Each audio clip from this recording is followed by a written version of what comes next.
देखती आंखों सुनते कानों, आप सबको मेरा सलाम। अस्सलाम वालेकुम। कैसी है मेरी यूट्यूब फैमिली? उम्मीद करती हूँ बाफजली खुदावंद करीम आप सब खैरियत से होंगी और बड़े ही मज़े में होंगे। मेरी अल्लाह पाक से दुआ है कि अल्लाह पाक आपको सेहत वाली ज़िंदगी अता करे, आपकी उम्रें दराज करे और आपको कदम कदम पर कामयाबियों से नवाजे। आमीन या रब्बुल आलमीन। अब हम अगली बात करते हैं नमाज के हवाले से। जो बच्चे नमाज नहीं पढ़ते, हर वीडियो में मेरी ये बात होती है, जो बच्चे नमाज नहीं पढ़ते उन बच्चों से ख़ास तौर पर मेरी रिक्वेस्ट होती है कि वो नमाज ज़रूर पढ़े। जब अज़ान का वक्त हो या अज़ान की आवाज़ सुने तो वो फ़ौरन मस्जिदों की तरफ भाग कर जाया करे और कोशिश क्या करें कि सफ़ में खड़े होने वाले सबसे पहले इंसान आप ही हो। देखिए इसका कितना ज़्यादा अजर है, ये कभी आपको ये भी बात आप तक ज़रूर पहुंचाऊंगी। तो नमाज को ज़रूर पढ़ें, क्योंकि नमाज के बगैर आप कामयाब हो ही नहीं सकते। आप जितनी मर्ज़ी ज़िंदगी में स्ट्रगल कर लें, आप कभी भी कामयाब नहीं होंगे। वो सब कुछ नहीं पा सकेंगे जो आप चाहते हैं। जब आपका हकीकी खालिक ही आपसे नाराज़ है तो फिर आप कैसे कामयाब हो सकते हैं? सबसे पहले अपने हकीकी खालिक को राज़ी करें। देखिए अगर आप अपने हकीकी खालिक को राज़ी रखेंगे तो अल्लाह पाक आपकी कामयाबियों की राहें खोलता ही जाएगा। आपको तो खुद भी पता नहीं चलेगा कि कामयाबी किस तरीके से आपकी तरफ आ रही हैं। चलिए अब हम बात करते हैं, अगली बात हम करते हैं जो हमारी हमेशा दीन के हवाले से होती है, दुनिया के हवाले से होती है, कुछ अच्छी बातों के हवाले से होती है। सबसे पहले हम बात करेंगे उस रब्बुल अज़ीम की जिसने हम सब को पैदा किया, जिसने हम सब की तहलीक की और वो जो सब हमारे गुनाहों को माफ़ करने वाला है और हमारे इतने गुनाहों के बावजूद हमें सुबह अपने फरिश्तों को हुक्म देता है कि जाओ ये रिज़्क इन बंदों तक, मेरे बंदों तक पहुँचाओ। और फिर वो ये इंतज़ार करता है कि जो बंदा गुनाह करता है वो मेरी तरफ लौट के आए। वो एक दफ़ा इस्तग़फ़ार करने से तमाम गुनाह माफ़ कर देता है। अल्हम्दुलिल्लाह हमें चाहिए कि हम अपने हकीकी हालिक को राज़ी रखने के लिए अल्लाह और अल्लाह के रसूल के तमाम अहकामात को माने। अब हम बात करेंगे हज़रत मूसा के हवाले से। हज़रत मूसा अलैहिस्सलाम के करून चचाज़ाद भाई थे। हज़रत मूसा अलैहिस्सलाम पर जब वही नाज़िल होती तो वो लोगों को कहते कि अल्लाह पाक की इबादत करो, अल्लाह को एक मानो, अल्लाह के सिवा किसी को भी शरीक ना ठहराओ। लेकिन कारून इन बातों का इनकार करता था। एक दफ़ा हज़रत मूसा अलैहिस्सलाम पर वही नाज़िल हुई। उन्होंने कहा कारून को कि मुझे हुक्म हुआ है अल्लाह ताला का कि मैं आपसे ज़कात लूँ। कारून ने इसका इनकार किया। उसने लोगों को भड़काया। उसने लोगों से कहा कि पहले ये अल्लाह की इबादत के बारे में कहता था, अल्लाह ताला की इबादत करो, अल्लाह ताला के सिवा किसी को शरीक ना ठहराओ, अल्लाह ताला को एक मानो।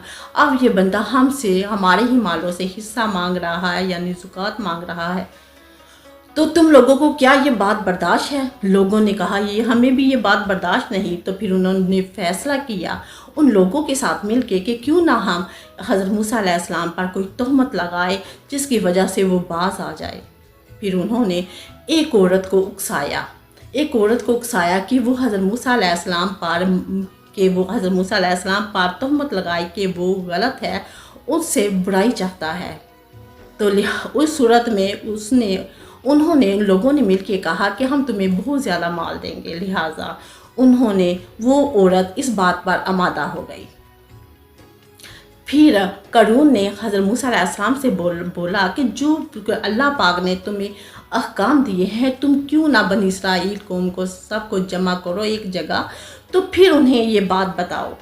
हज़रत मूसा अलैहिस्सलाम ने सोचा बात तो ये ठीक है, मुझे इस तरह कर लेना चाहिए। फिर उन्होंने बनी इसराइल कौम को इकट्ठा किया और कहा कि अल्लाह पाक की तरफ से वही पर जो बातें नाज़िल की वो सारी बातें उन तक पहुँचाई कि नमाज पढ़ो, अल्लाह को एक मानो, अल्लाह के सिवा किसी को शरीक ना ठहराओ, नरमी इख्तियार करो, चोरी ना करो, यानी कि वो तमाम बातें जो अल्लाह ताला को नापसंद थी।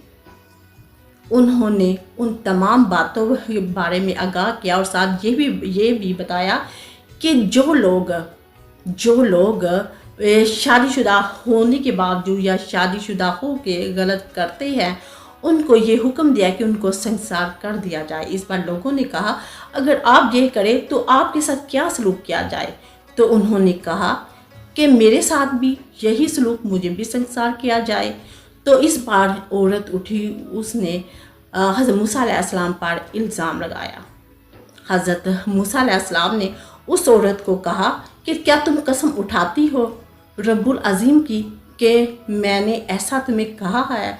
इस पर औरत ने कहा, इन लोगों ने मुझे गुमराह किया, इन लोगों ने मुझे कहा कि तुम्हें इतना माल देंगे, इतना रुपया पैसा देंगे, लिहाजा तुम हज़रत मूसा अलैहिस्सलाम पर तहमत लगाओ। लेकिन ऐसी कोई बात नहीं, मैं आपको इस इल्ज़ाम से बरी करती हूँ क्योंकि आप ऐसे नहीं हैं। लेकिन ये बात सुनने की देर थी कि हज़रत मूसा अलैहिस्सलाम ज़मीन पर गिर पड़े और सजदे में जाकर रोने लगे और अल्लाह से दुआ करने लगे कि ये लोग कैसे हैं, लोगों ने मुझ पे इतना बड़ा इल्ज़ाम लगाया है। उनको सजदे ही में वही नाज़िल हुई। उन्होंने कहा, अल्लाह ताला ने कहा, हमने ज़मीन को तसल्लत कर दिया है, हमने यानी ज़मीन को हुक्म दे दिया है, अब तुम जो चाहे ज़मीन से काम ले सकते हो। लिहाजा हज़रत मूसा अलैहिस्सलाम ने ज़मीन को हुक्म दिया कि इन लोगों को ज़मीन में धंसा डालो। इनको ज़मीन ने अंदर ज़मीन इनको अंदर से निगल लो। जैसे ही इन ज़मीन को हुक्म हुआ, ज़मीन ने एड़ियों तक इंसानों को, उन लोगों को धंस दिया। फिर उन लोगों ने चीहो पुकार शुरू की और बड़ी आजिज़ी से हज़रत मूसा अलैहिस्सलाम से कहा कि वो हमें माफ़ कर दे और लिहाजा हमें इस अज़ाब से छुटकारा दिलवाए। लेकिन हज़रत मूसा अलैहिस्सलाम ने फिर ज़मीन को हुक्म दिया कि वो मज़ीद इन लोगों को निगल जाए। फिर वो ज़मीन ने गर्दनों तक उन लोगों को निगल लिया, सिर्फ मुंह ही बाकी बचा। फिर उन लोगों ने बड़ी चीहो पुकार की और बड़ी आजिज़ी से हज़रत मूसा अलैहिस्सलाम को बोला कि वो उन्हें माफ़ कर दें। लेकिन हज़रत मूसा अलैहिस्सलाम ने फिर ज़मीन को हुक्म दिया कि इनको निगल जाओ। लिहाजा वो ज़मीन उन लोगों को, तमाम लोगों को निगल गई।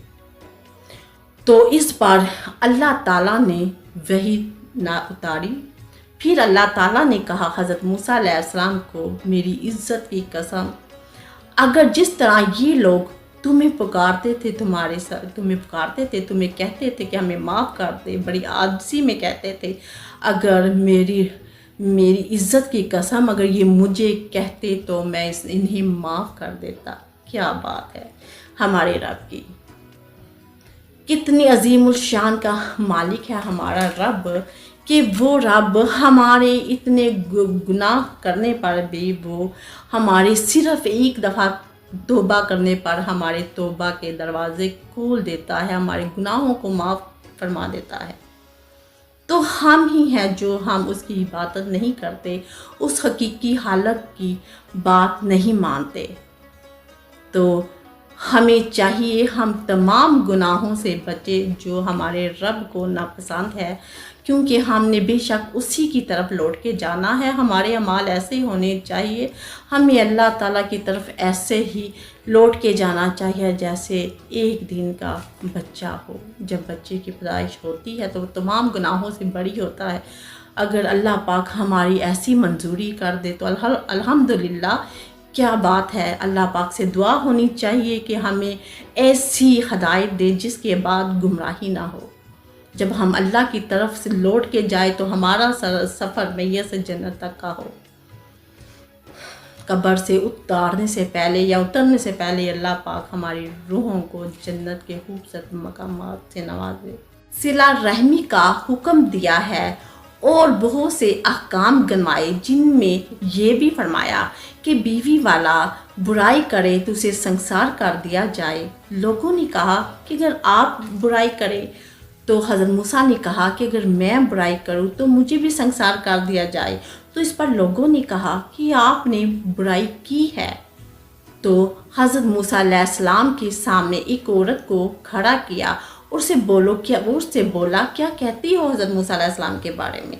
حضرت موسیٰ علیہ السلام نے بھی اس عورت کو قسم دے کر پوچھا، کیا کہتی ہو میرے بارے میں؟ اس عورت نے کہا کہ ان لوگوں نے مجھے آپ پر تہمت لگانے کے لیے اکسایا اور بہت سارا مال دینے کا وعدہ کیا، لہٰذا میں آپ کو اس الزام سے بری کرتی ہوں کیونکہ آپ ایسے نہیں ہیں۔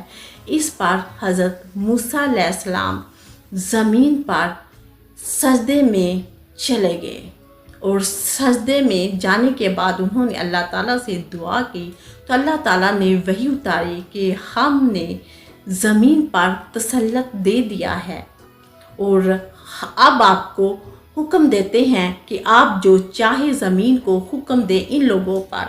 اس بار حضرت موسیٰ علیہ السلام نے زمین کو حکم دیا کہ ان لوگوں کو نگلو۔ زمین نے ان لوگوں کو ایڑیوں تک نگلا ہی تھا کہ انہوں نے چیخو پکار شروع کی اور حضرت موسیٰ علیہ السلام سے بڑی عاجزی سے پکارنے لگے۔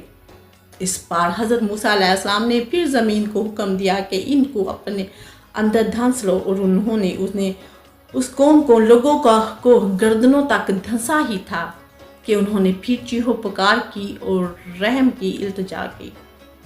تو حضرت موسیٰ علیہ السلام نے زمین کو پھر حکم دیا کہ ان کو سارے کا سارا نگلو۔ اس پر زمین نے سارے کا سارا اس قوم کو ان لوگوں کو نگل لیا۔ تو اس پر اللہ تعالیٰ نے پھر وحی اتاری اور کہا، قسم ہے میری عزت کی، اگر یہ لوگ مجھے پکارتے، مجھ سے رحم کی التجا کرتے تو میں ان کو معاف کر دیتا۔ تو بات کرنے کا مقصد یہ تھا، یہ بات بتانے کا مقصد یہ تھا کہ یہ تو ان لوگوں کی ایسی سزا ہونی ہی چاہیے تھی کیونکہ انہوں نے ایک عظیم نبی، ایک عظیم پیغمبر کے بارے میں ایسی بات کہی تھی۔ تو لہٰذا ہمیں کوئی ایسی بات نہیں کرنی چاہیے جو اللہ تعالیٰ یا اللہ تعالیٰ کے جو جتنے بھیجے ہوئے نبی تھے ان کے بارے میں کوئی ایسی ہی بات۔ ہمیں ہمیشہ ہی استغفار کرتے رہنا چاہیے، اپنے گناہوں کی معافی اللہ پاک سے طلب کرتے ہی رہنا چاہیے۔ اور دیکھیے اگر ہم گناہ کرتے ہیں یا پھر ہم سے جو گناہ ہو گیا ہے ہمیں فوراً اللہ پاک سے معافی مانگ لینی چاہیے کیونکہ اللہ پاک بہت رحیم ہے، بہت رحم کرنے والا ہے۔ ہم اتنے بڑے گناہ کرتے ہیں لیکن وہ ہر وقت تیار رہتا ہے ہمیں معاف کرنے پر۔ ہم اتنی برائیاں کرتے ہیں، ہم اتنے برے عمل کر جاتے ہیں، وہ صبح پھر اپنے فرشتوں کو حکم دیتا ہے کہ ان لوگوں تک رزق پہنچاؤ، وہ تو پھر بھی ہمیں سب کچھ عطا کر دیتا ہے۔ لہٰذا ہمیں تمام ایسے کام کرنے چاہیے جو اللہ اور اللہ کے رسول کے احکامات کے مطابق ہو۔ ہمیں کوئی ایسا عمل نہیں کرنا چاہیے جو ہمیں گمراہی کی طرف لے جائے، جو ہمیں اندھیری تاریکیوں کی طرف لے جائے۔ اب ہم چلتے ہیں ان بچوں کے حوالے سے بات کریں گے جو بچے نافرمان ہیں، جو بچے والدین کی نافرمانی کرتے ہیں۔ میری ان بچوں سے ریکویسٹ ہوتی ہے ہر دفعہ والدین کی کبھی بھی نافرمانی نہ کریں، یہ وہ آپ کی کامیابیوں کے راستے ہیں جن پر آپ چل کے ہی کامیابیوں تک پہنچتے ہیں۔ اگر آپ ان راستوں کو کامیابیوں کی طرف تک پہنچنے پر ان راستوں کو آپ ختم کر دیتے ہیں یا ان کی راستوں کی طرف پلٹ کے نہیں دیکھتے تو یہ بات یاد رکھے کہ جب ان راستوں کو نظر انداز کر دیں گے تو کامیابیوں بھی آپ کو نظر انداز کر دے گی، وہ پلٹ کے آپ کو وہاں تک لے آئیں گی جہاں سے آپ چل کر گئے تھے۔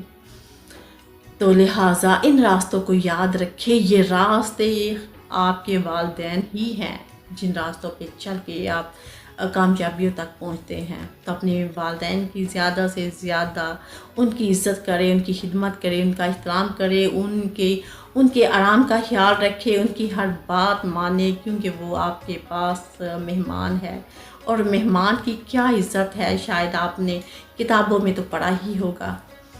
تو ان کی بہت زیادہ، یہ تو بڑے انمول رشتے ہیں، ان کا تو نعم البدل نہیں ہے، آپ تو ہر چیز کو خرید سکتے ہیں۔ یہ وقت والدین جیسی ہستی ہوتے ہیں جن کو آپ کسی بھی قیمت پر نہیں لے سکتے۔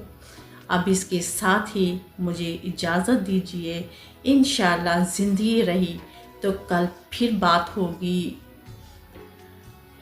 کچھ اچھی بات، کچھ دنیاوی حوالے سے، کچھ دینی حوالے سے۔ تب تک کے لیے اجازت دیجیے، اللہ حافظ۔